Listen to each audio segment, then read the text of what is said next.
Masalah iki mau dinane Minggu ya. Oh.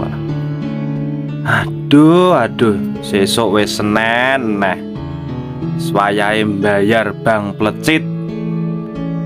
Selasane mbayar komida. Ya Allah. Ya semoga-moga enek dalan kabeh kuwi mau. Ya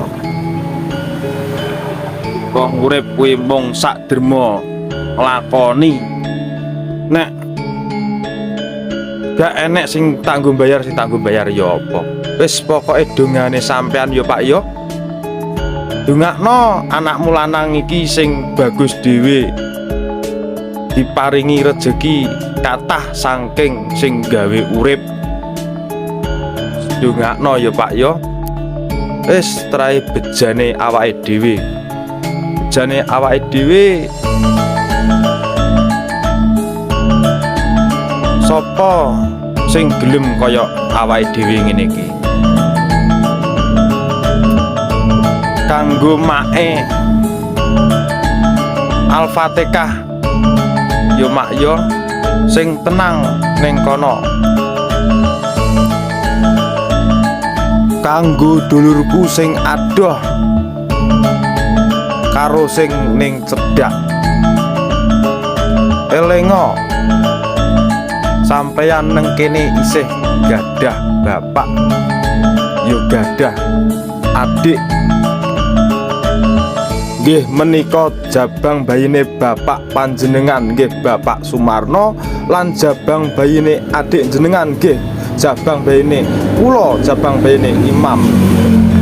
Ora ana wong sing tanpa cidra, ora ana wong sing tanpa nista, ya ora ana wong kuwi sing sampurna kejaba sing gawe urip. Pramila kuwi urip kuwi kudu padha-padha nyepura saling memaafkan. Gusti Allah wae Maha Adil, Maha Pemurah dan Maha Pemaaf. Mugi-mugi dulurku kabeh paringan rejeki ingkang kathah, sehat wa alafiat lan diparingi umur panjang kalih Gusti Allah. Amin amin ya robbal alamin.